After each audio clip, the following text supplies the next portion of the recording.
నెల్లూరు జిల్లాలో 195 ట్రాన్స్ఫార్మర్లను ధ్వంసం చేసిన దొంగతనాల ముఠాను పోలీసులు గుట్టురట్టు చేశారు. ఈ కేసులలో 55 కేసులు ఛేదించి 5 అంతర్జిల్లా దొంగలను పోలీసులు అరెస్టు చేశారు.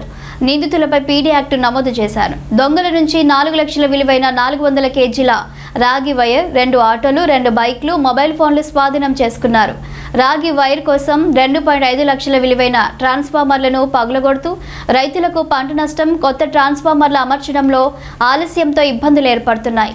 దొంగ సొత్తు కొనేవారు కూడా కఠిన చర్యలకు లోనవుతారని ఎస్పీ సుబ్బరాయుడు హెచ్చరించారు.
ఎన్ని టాకా ఉంది? 300 కిలోలు సార్. ఎన్ని టాకా ఉంది?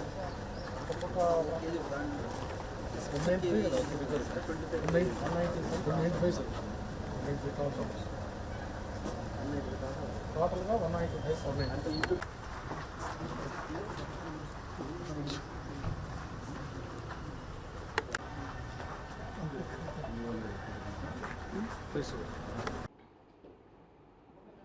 గత సంవత్సర కాలంగా తిరుపతి జిల్లాలో దాదాపు 195 ట్రాన్స్ఫార్మర్ల థెఫ్ట్ కేసులు జరిగాయి. ఈ 195 ట్రాన్స్ఫార్మర్ల థెఫ్ట్ కేసెస్లో దాదాపు 55 కేసెస్ రిజిస్టర్ చేయడం జరిగింది.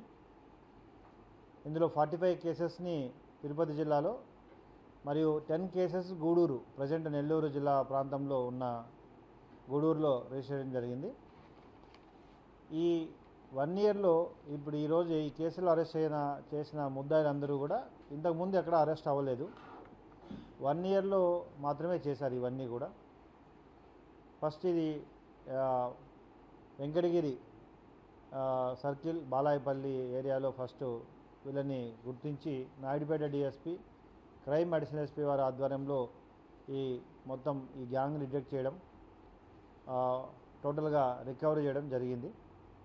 ముఖ్యంగా కేవలం 20-25 వేల డబ్బుల కోసం ఒక్కో ట్రాన్స్ఫార్మర్ కాస్ట్ ఆల్మోస్ట్ యాక్చువల్గా అయితే 2.5 లక్షల రూపాయలు ట్రాన్స్ఫార్మర్ ఉంటుంది. 25,000 కేవలం ఈ రాగి వైరు కోసం వాటిని పగలగొట్టడం వల్ల రైతులు అనేక రకాలుగా ఇబ్బంది పడతారు. ఫస్ట్ ఆఫ్ ఆల్ రైతు తన పంటకి ఇమ్మీడియట్గా వాటర్ ఇవ్వడానికి లేని అవకాశం వల్ల పంట కోల్పోయే అవకాశం ఉంది. అదేవిధంగా మళ్ళీ కొత్త ట్రాన్స్ఫార్మర్ ఏర్పాటు చేయడానికి సమయం పడుతుంది. ఈ విధానం వలన కేవలం వీరికి వచ్చే కొంత డబ్బు కోసం అధిక నష్టాన్ని కల్పిస్తున్నారు. వీళ్ళని ఇంకా పూర్తిగా విచారించి ఇటువంటి కేసెస్లో ఇన్వాల్వ్ అయిన వారిపై పీడియాట్ కూడా పెట్టడం జరుగుతుంది. ఇన్ని కేసెస్ ఇన్వాల్వ్ అయ్యాడు కాబట్టి ఇతన్ని ఎవరైతే ఇన్వాల్వ్ అయ్యారో వీరందరినీ పీడియాక్ట్లో లోపల పంపడం జరుగుతుంది. అదేవిధంగా ట్రాన్స్ఫార్మర్ అఫెండర్స్ మీద పూర్తిగా ఇంకా తగిన పూర్తి వారిపై నిఘా ఉంచడం, జిల్లాలో ఇటువంటి అఫెన్సెస్ జరగకుండా ఉండడానికి కావాల్సిన అన్ని జాగ్రత్తలు తీసుకోవడం జరుగుతుంది. ఇదే కాకుండా ఈ ట్రాన్స్ఫార్మర్ వైర్లను ఎవరైతే కొన్నారో నెల్లూరులో మనుబోలు ఏరియాలో వాళ్ళు కొనడం జరిగింది. వారిని కూడా ఈ కేసులో రిసీవర్ని కూడా ఈ కేసులో ముద్దాయిగా చేయడం జరిగింది. తద్వారా కేవలం ఈ రాగి వైర్ తీసుకొస్తే వారి లాభం కోసం కొంటే రిసీవర్ల మీద కూడా కేసు పెట్టడం జరుగుతుందని ఈ కేసు ద్వారా చెప్పడం జరుగుతుంది, హెచ్చరించడం జరుగుతుంది. రాబోయే రోజుల్లో ట్రాన్స్ఫార్మర్ థెఫ్ట్ అఫెండర్స్ మరియు రిసీవర్ల మీద కూడా ఇదే విధంగా కొనసాగించి ట్రాన్స్ఫార్మర్ థెఫ్ట్ అఫెన్సెస్ని తగ్గించడానికి తగిన చట్టపరంగా కఠిన చర్యలు తీసుకోవడం జరుగుతుంది. ఈ కేసుని ఛేదించడంలో ప్రధాన పాత్ర పోషించిన వెంకటగిరి పోలీసులు, తర్వాత Naidupeta sub division officer Chenchubabu మరియు క్రైమ్స్ అడిషనల్ ఎస్పీ శ్రీనివాస్ వీరందరికీ కూడా అభినందిస్తూ వారితో పాటు వారి టీంను కూడా అభినందించడం జరుగుతుంది. Thank you. కాబట్టి ఈ గ్యాస్ విషయంలో కూడా తిరుపతి జిల్లాలో గృహ అవసరాల కోసం సరిపడేంత గ్యాస్ నిల్వలు ఉన్నాయి. గౌరవ కలెక్టర్ గారితో ఆల్రెడీ కోఆర్డినేట్ చేసుకొని మీటింగ్ పెట్టడం కూడా జరిగింది. సివిల్ సప్లై డిపార్ట్మెంటు, తర్వాత గౌరవ కలెక్టర్ గారు, పోలీస్ వారు అందరూ కూడా ప్రత్యేకంగా విజిలెన్స్ వారితో కూడా కోఆర్డినేట్ చేసుకుంటూ నిఘా ఉంచడం జరిగింది.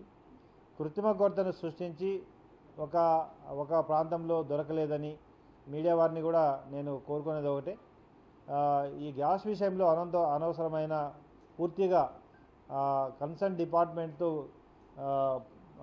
వివరణ తీసుకోకుండా రాయడం కరెక్ట్ కాదు. కొంతమంది వ్యక్తులు బ్లాక్ మార్కెట్ తరలించడం లేదా కృత్రిమ కొరతను సృష్టించి ప్రజలకు భయభ్రాంతులకు గురి చేయడం, ఎక్కువగా కొనే విధంగా చేయడం అనేది చట్ట ప్రకారం నేరం.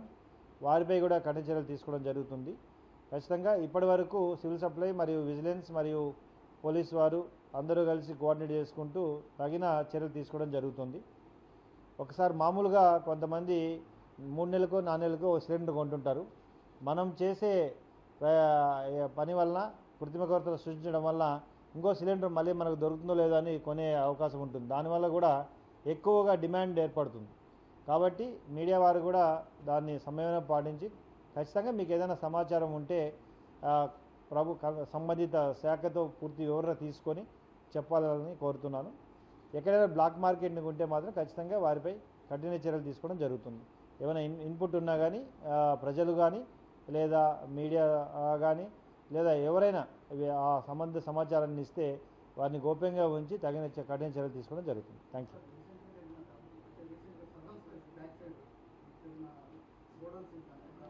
దానిపై కేసు రిజిస్టర్ చేయడం జరిగింది.